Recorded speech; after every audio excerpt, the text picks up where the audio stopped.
Miami Beach, the sun and fun capital of the world. It's the Jackie Gleason Show. And away we go! Thank you. How sweet it is.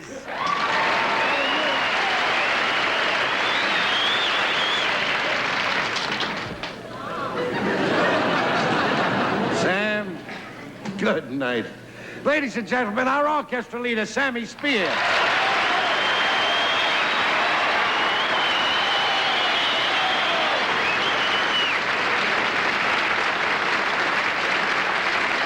Marcel, what is it that you want? I just come out to tell you that there's a guy on the phone. I wanted to tell you. You mean you came out in the middle of the show to tell me there's a guy on the phone? Don't holler. I'm tending to your business.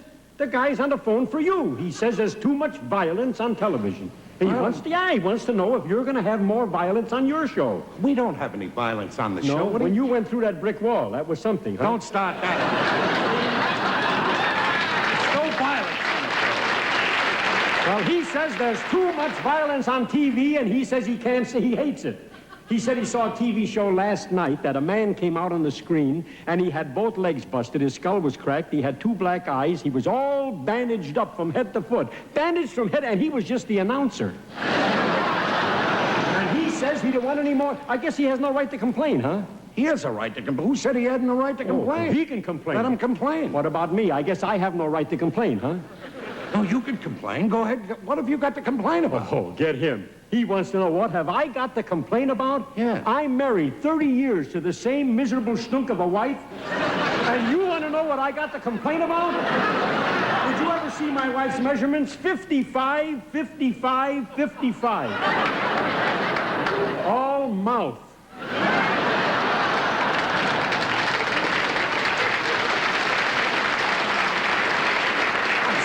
You're sorry? You're sorry? For 30 years she's been fighting with me tooth and nail. I'll say one thing, we never mentioned divorce. Well, that's nice. Murder, yes. And you reminded me of it. How did I remind you? What did I remind you? You reminded me of the day she held out her finger for the wedding ring and she hasn't raised a finger since. Go on, say it. She's stupid. Say it. My wife is... I didn't say your wife is stupid. Oh, she isn't, huh? When we go in the bar, why does she say, give me scotch over the rocks without any ice? What do you want to say? I guess that's smart. Huh? You're making her smart. Go on, say it. I'm mean to my wife. My little Marie, my little Marino, my darling wife. Me, a man who carries a lock of his wife's hair around in his fob just for remembrance.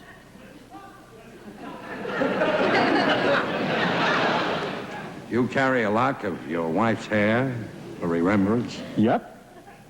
Is she gone? No, but her hair is.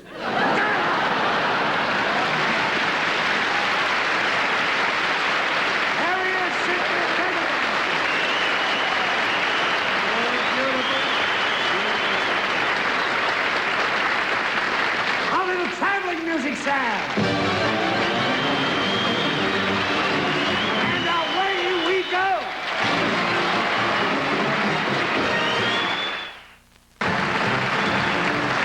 Ladies and gentlemen, Christmas Day is celebrated all over the world by young and old alike. The American Scene magazine takes you to a home in Moscow where a famous Russian is opening his gifts.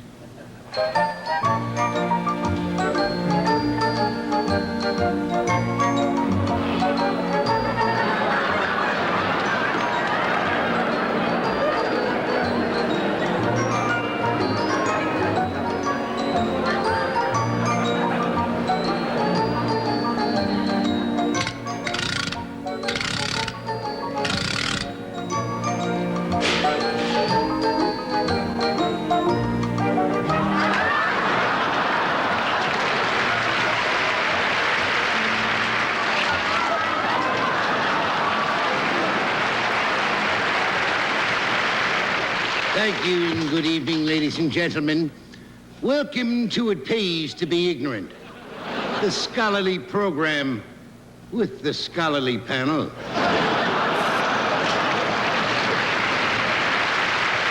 Now, here's the first question.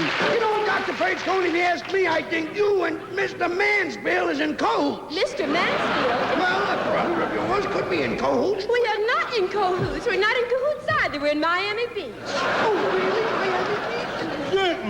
cahoots in Arizona.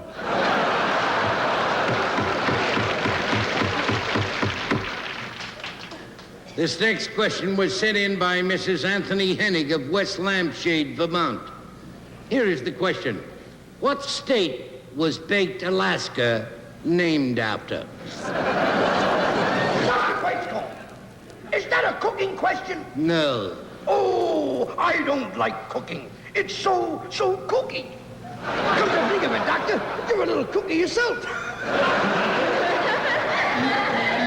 Baked Alaska, baked Alaska.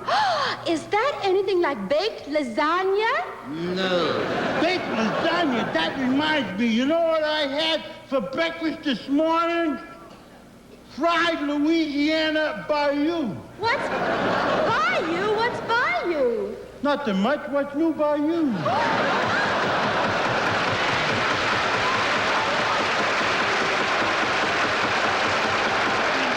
I'll give you a little hint. This state we're trying to get was the 49th state. 49.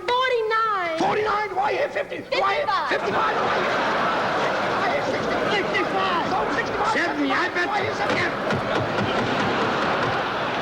Please. Mr. Guggenheim, I must ask you to act with a bit more decorum. Decorum? Oh, how could He should have a little more decorum. He and Mr. Corey.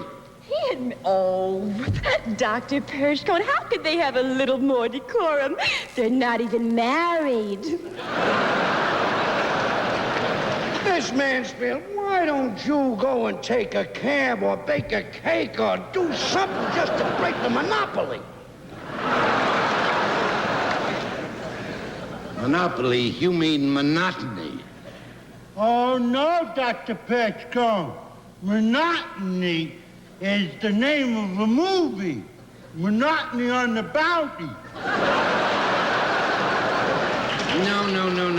That was mutiny. I know, Dr. Pershcone. A mutiny is when you see a Broadway show in the afternoon. You're thinking of matinee. Oh, no, matinee is the name of a song. On the road to matinee.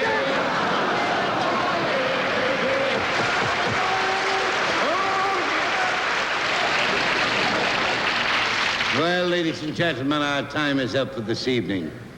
Panel, say bye-bye to the people. This is Professor Corey saying farewell, because I'm leaving tomorrow to join a woman.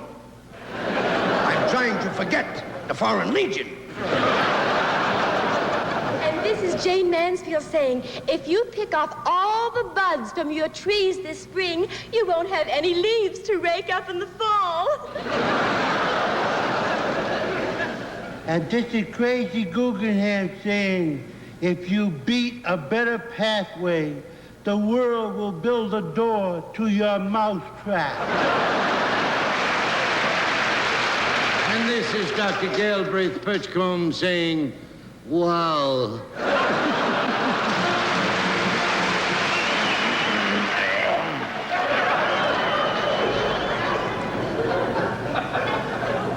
He lay face down on the desert sand, clutching his 6-gun in his hand.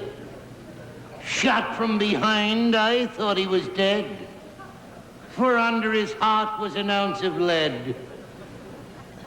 But a spark still burned, so I used my knife. And late that night I saved the life of Ringo.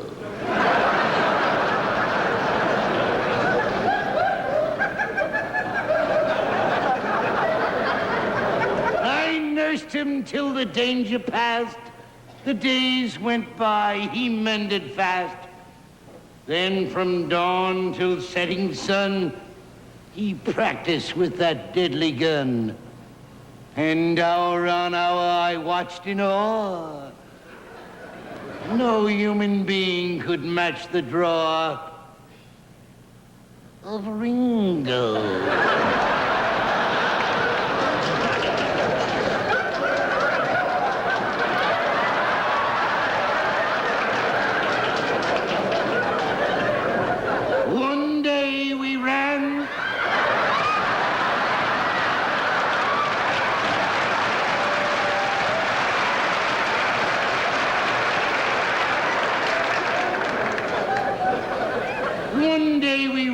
mountain crest, and I went east and he went west.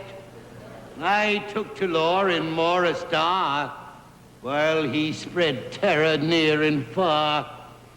With leaden blood he gained such fame, all through the West they feared the name of Ringo.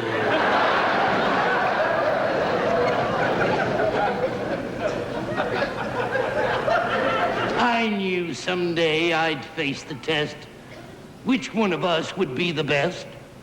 And sure enough, the word came down that he was holed up in the town. I left the posse in the street, and I went in alone to meet.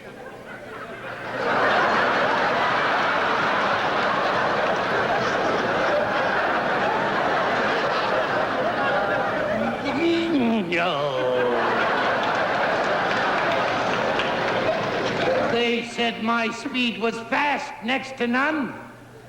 But my lightning draw had just begun when I heard a blast that stung my wrist. Oh. The gun went flying from my fist. And I was looking down the bore of the deadly 44. Ringo. They say that was the only time that anyone had seen him smile. He slowly lowered his gun and then he said to me, "We're even, friend." And so at last I understood that there was still a spark of good in Ringo.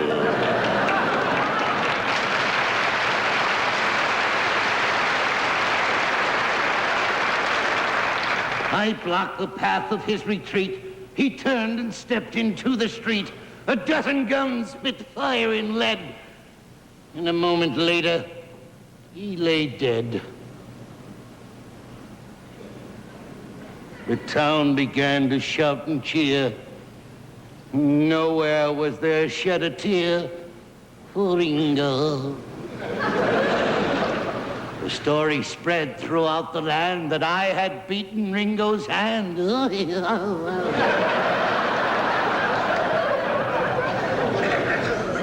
And it was just the years, they say, that made me put my guns away.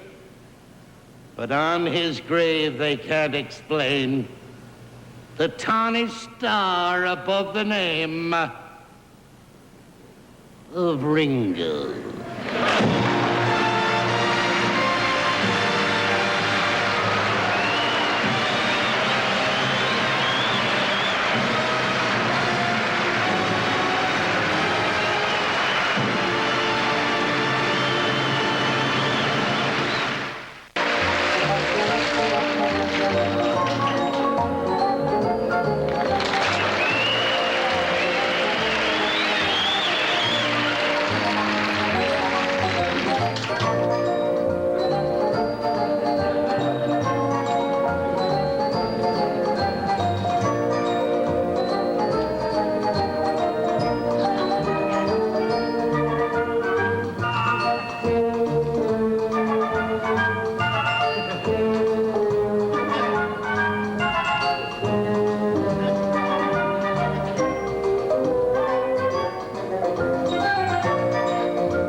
Coming up, pal.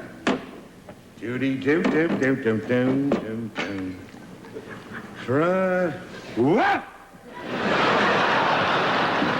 That's it, everything.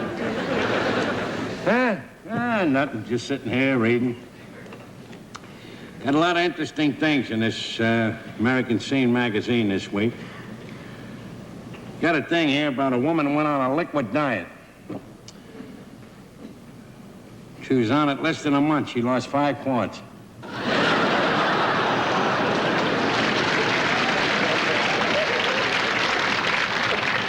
Remember that item I was telling you about, the woman who backed out of the garage? You know, she was first day driving, knocked down everything, you know, and then lost control of the car. Got another item in here about a woman driver. She got a ticket for going the wrong way in a 2-way street.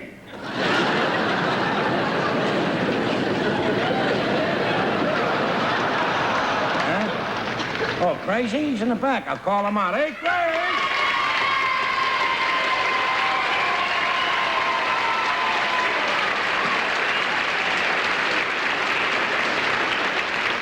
Hey, Joe. Oh, Mr. Dunleavy. Hey, Joe, what's red and goes ding-dong? Huh?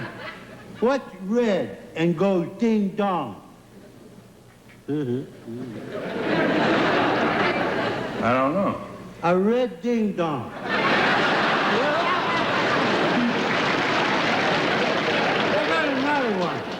What's blue and goes ding-dong? A blue thing down. No, they only come in red.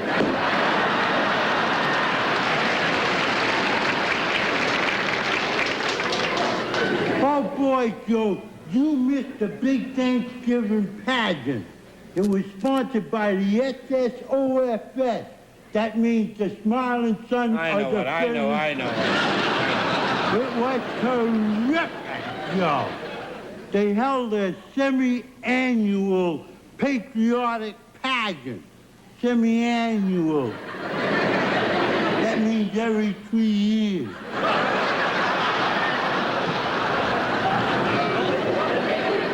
The play was about the first Thanksgiving Day.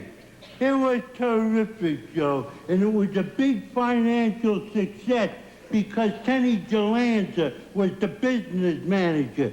He made $380 selling tickets, $275 selling programs, another $265 selling popcorn, hot dog, peanuts, ice cream. He made $12.85 selling bicarbonated soda. And he made $30 short-changing his friends. What a terrific play, though, Joe. It was just beautiful. They had an all-star cast featuring Muriel Bushkirk and Flutie Tooney. It was a real first in the American theater, Joe. It was the first American production of an English comedy borrowed from a French farce taken from a Viennese operetta, which was adopted from Italian opera, which was stolen from a Russian version of a German burlesque from a Japanese movie. It was based on a screenplay.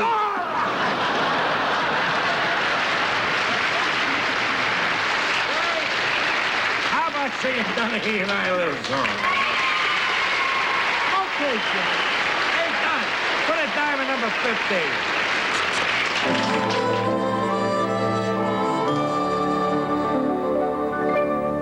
If I had my way, dear, forever there would be a garden of roses for you and for me, 1,001 things, dear, I would do just for you, only you. If I had my way, dear, we'd never and sunshine I'd bring every day. You would reign all alone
From Miami Beach, the sun and fun capital of the world, it's the Jackie Gleason Show.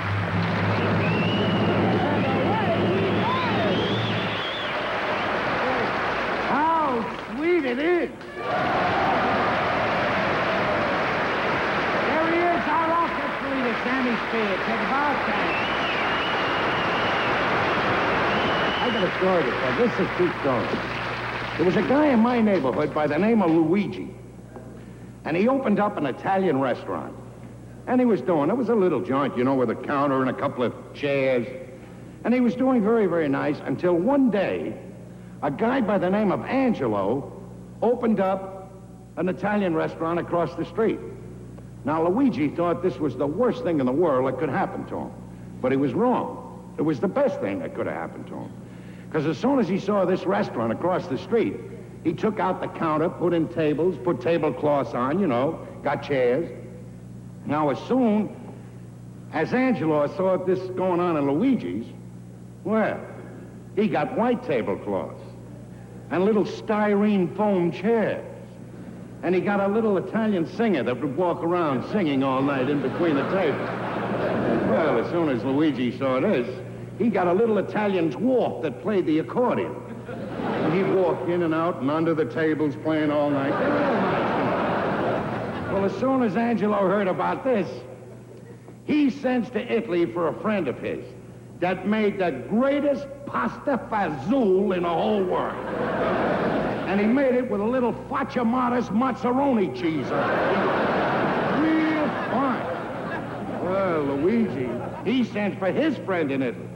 And this guy made the greatest pizza alla scungile that you ever tasted. Now, they're both doing great business, but all of a sudden, Angelo starts to lower his prices. He's selling a bowl of pasta fazool for 10 cents. So right away, Luigi, he sells his pizza alla scungile for 10 cents. Then Angelo cuts the pasta fazool down to 5 cents a bowl. And then Luigi is selling great big scungile pizzas for 5 cents also. And the neighborhood is going nuts. They're running into Angelo's and having a pasta fazool. They're running across the street with the napkins still on. And they get the pizza alla scungile. This went on for days, weeks, months, years.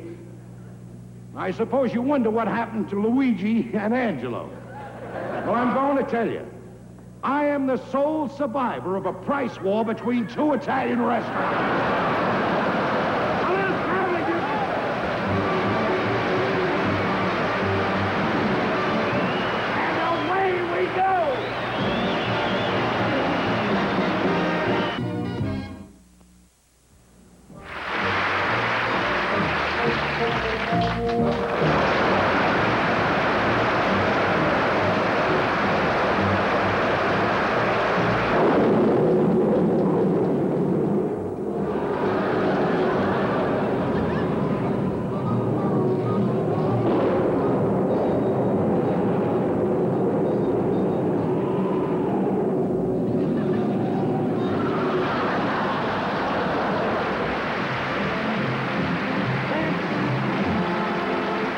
Every penitentiary inmate yearns for the day when he will be free. As he leaves the prison walls behind him, he looks forward to a new life, with the hope that he will never return. Here is one such prisoner being released.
Good evening, ladies and gentlemen.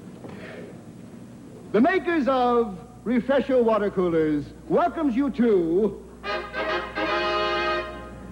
This Was Your Life.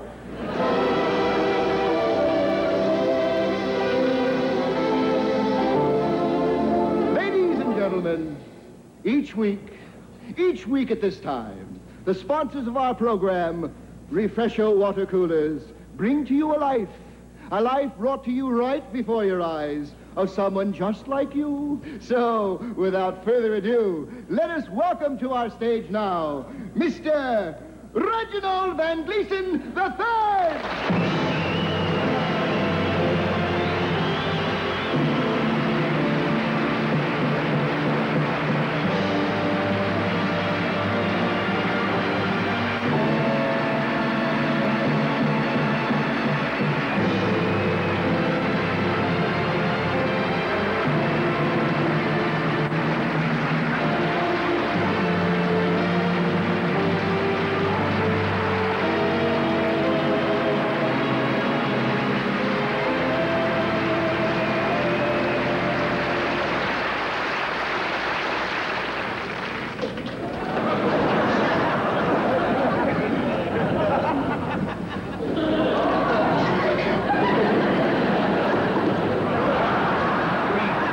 For you, Puzo for me.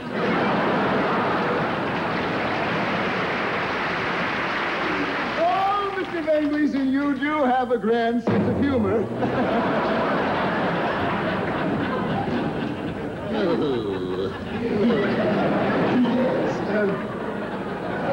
And now then, on with your life.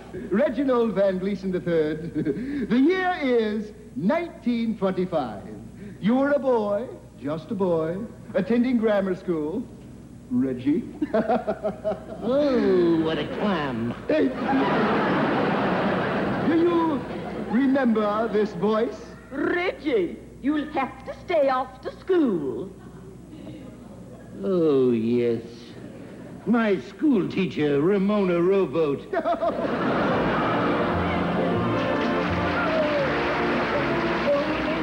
I must say, since we last met, you grew some.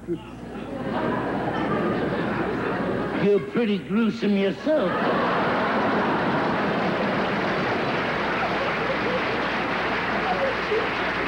Reggie, do you remember how I used to keep you in after school every day?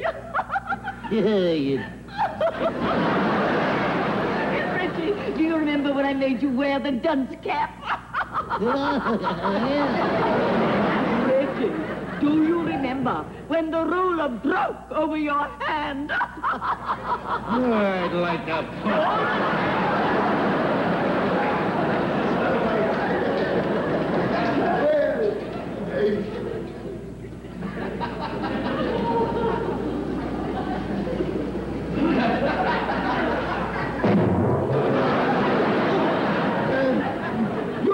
Extraordinary child. While other children were busy with dogs and cats and other similar pets, you had one simple little pet, a very special little pet, and we brought him back here today. Here he is, Spotty!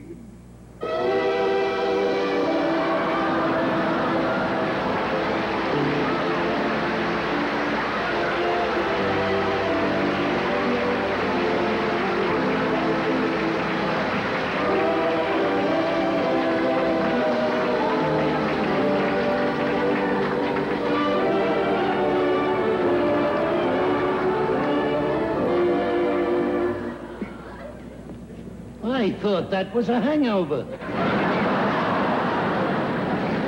He was pink in those days. And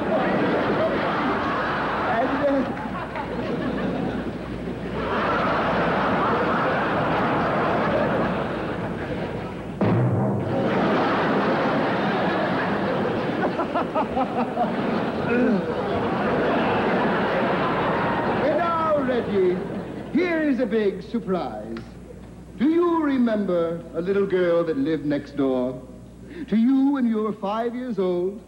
Every day you would call at her door and ask her to come out and play. Here she is, Miss Cynthia Sweet.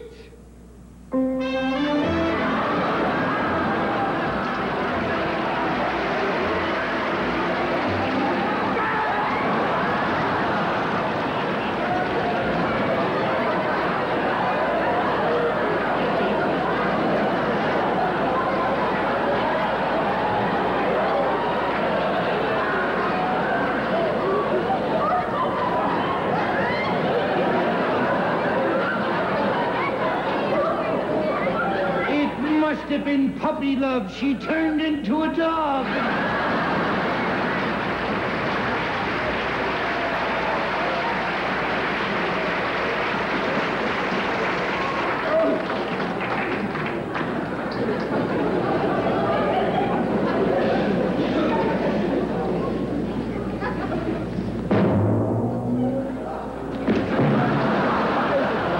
This great evening, this was your life, has searched the continents and found your favorite relative, Uncle Lucius Van Gleason. Come on, Lucius. Van Gleason.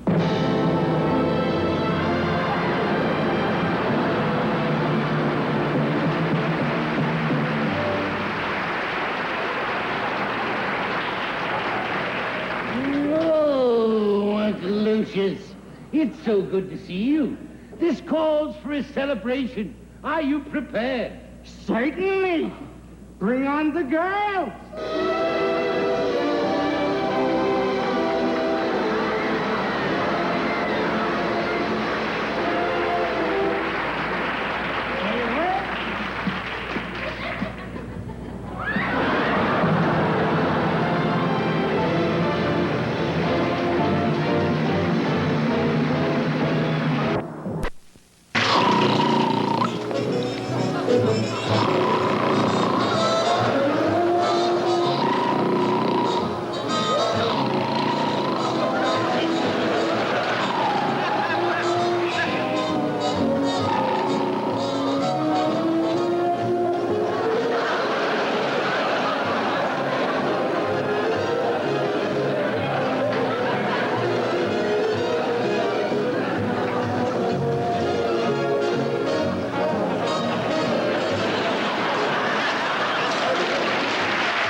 A necessary job in every community is that of the dog catcher. He is sometimes a bit unpopular, but it is work that must be done. Our cameras are set up now in Denellen, New Jersey, where we see the local dog catcher at work.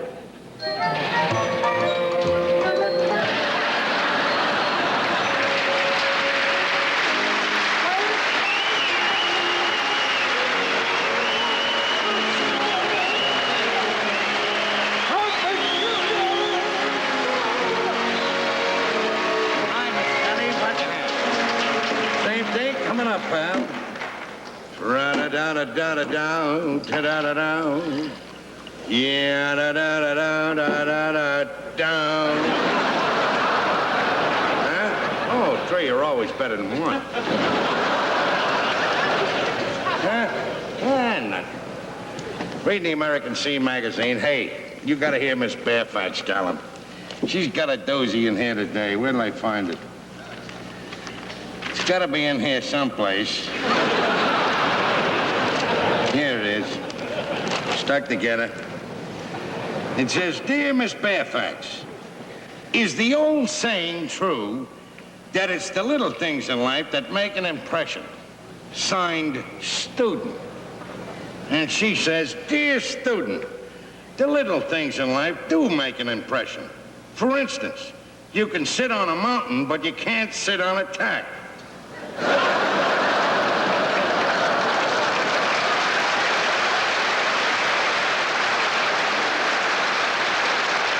lot of philosophy in that, Dennehy. A lot of philosophy. Huh? Oh, he's in the back. I'll call him out. Hey, Grace!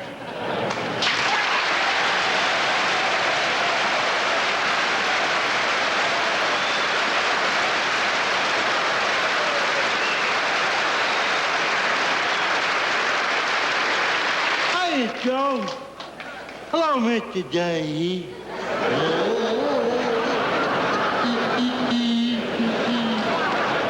Joe, if I got a riddle for you. Oh, this is a cute little riddle. Joe, why was the little strawberry so unhappy? I give up. Why was the little strawberry so unhappy? Because his mother and father was in a jam.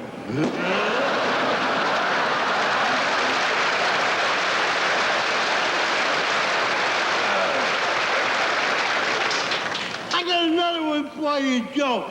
How can you be sure when you buy eggs that there's no chickens inside?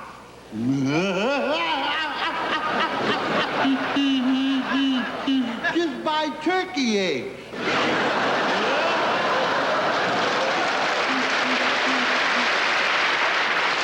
Hey, Joe, did you notice how quiet it's been all week long?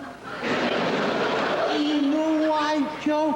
The whole gang of us went to Washington, D.C.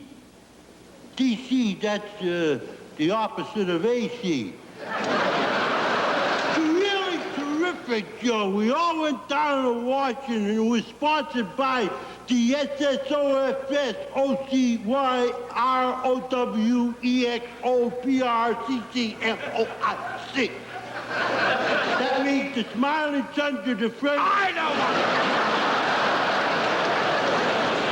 We all went down to Washington. What a lovely ride. Moriarty, the Undertaker, drove us down in his hearse. So nice with the top down. Seats 4 in the front and lies. All right. So, you know, everybody should go to Washington. It's terrific. We're seeing all kinds of things there. You know, when we get there, we were all hanging around the Washington Monument. We weren't doing that. We were all hanging around, you know, cracking jokes and singing songs and stuff. And this guy comes up to us. He says, would your group like to have a tour of Washington in my glass-bottom bus? Fatso Fogarty says, glass-bottom bus? He says, yes, we show you Washington top to bottom. Fatso Fogarty says, well, what do you charge for the tour? He says, we have 2 different tours, the $3 tour and the $5 tour. Fatso says, what's the difference? So on the $5 tour, I make $2 more. I said, yeah, what do you show us for the tour, huh? Just tell us what you show us. Oh, he says, well, I show you all the different points of interest. For instance, we start right here at the Washington Monument, and I take you right up to the top, and I point out all the different interesting things like the Golden Gate Bridge. And I said, just a moment! Just a moment, I said! I said, the Golden Gate Bridge is in San Francisco, you can't see the Golden Gate Bridge from the top of the Washington Monument. He said, I didn't say you could see it. I said I'd point it out.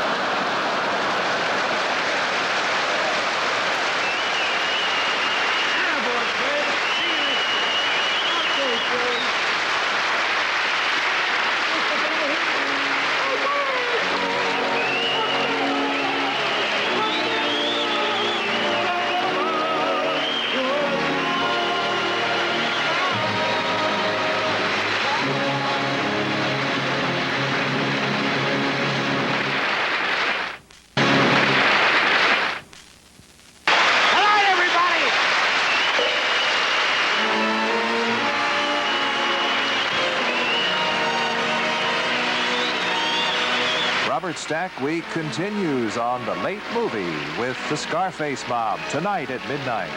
And now stay tuned as Benny Hill brings on more outrageous humor next here on Channel 9.